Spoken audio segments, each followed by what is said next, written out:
لوگوں کا سہارا کے ساتھ ایک بار پھر آپ کا میزبان محمد جنید اقبال حاضر خدمت ہے۔ ناظرین، رسول اللہ صلی اللہ علیہ وآلہ وسلم نے فرمایا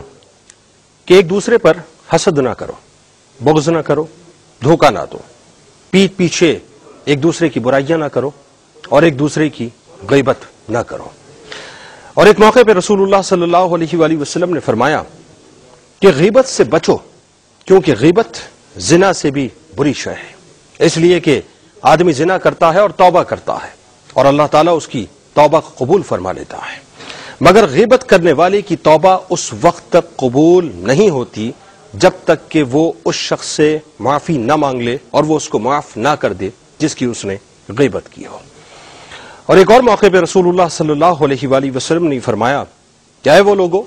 جو زبان سے ایمان لائے مگر دلوں میں ایمان نہیں رکھتے،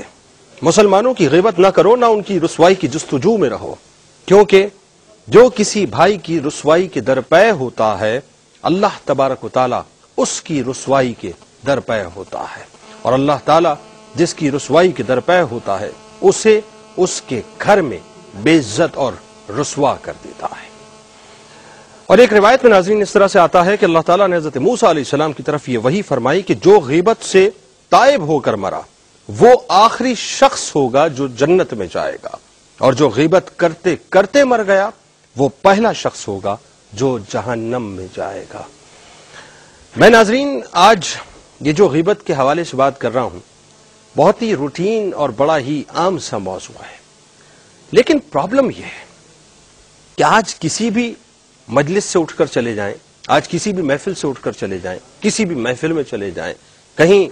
کوئی گیتھرنگز ہو، کوئی گفتگو ہو، کوئی بات چیت ہو، دوستوں کا ملن ہو، دوستوں کا اٹھنا بیٹھنا ہو، رشتہ داروں کا اٹھنا بیٹھنا ہو یا ملنے والوں کا اٹھنا بیٹھنا ہو، غرض کے کسی بھی جگہ سے آپ اٹھ کے چلے جائیے، یہ جو ناظرین ہماری 3-4 انچ کی زبان ہے نا یہ بڑی خطرناک ہو چکی ہے۔ پتہ نہیں ہمیں لذت آتی ہے کہ ہم ایک دوسرے کی کردار کشی کرتے ہیں، ہمیں لذت آتی ہے کہ ہم ایک دوسرے پر کلام کرتے ہیں، ہمیں لذت آتی ہے کہ جب تک ہم اس کے کپڑے تک نہ اتار دیں، یعنی اس کی کردار کو مکمل طور پہ تہس نہس نہ کر دیں ناظرین، اس وقت تک ہمیں دل میں ایک حلاوت محسوس نہیں ہوتی، اس وقت تک ہمیں سکون نہیں ملتا، اس وقت تک ہماری روح کو تسکین نہیں پہنچتی۔ بڑی عام سی بات ہو چکی ہے ناظرین، گوسپس کے نام پر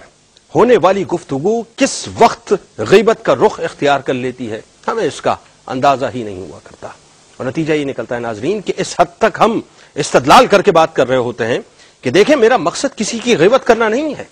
اللہ تعالیٰ مجھے بچائے معاذ اللہ، میں کسی کی غیبت نہیں کرنا چاہتا، اور آپ کو بتلانے کا مقصد یہ ہے کہ بنیادی طور پہ آپ کو اس کی حقیقت پتہ چل جائے، لیکن بات یہ ناظرین کہ اسی رو میں بہتے بہتے ہم کسی کی غیبت کر دیا کرتے ہیں اور ہمیں اندازہ ہی نہیں ہوتا کہ ہم نے اپنے بھائی کے کپڑے تک اتار دیے، اس کی عزت تک کو پامال کر دیا، اس کو ذلیل و رسوا کر دیا، اور اس کے بعد ہم یہ کہتے ہیں کہ صاحب ہمارا مقصد کسی کی غیبت کرنا نہیں تھا۔ لیکن بہت ہی واضح فرمان رسول اللہ صلی اللہ علیہ وآلہ وسلم کا ناظرین میں نے آپ کے سامنے پیش کیا ہے، اور ایک بات آپ سمجھ لیجئے کہ اللہ تبارک و تعالیٰ نے بہت واضح طور پر موسیٰ علیہ السلام سے ایک کلام فرما کر یہ واضح کر دیا کہ جو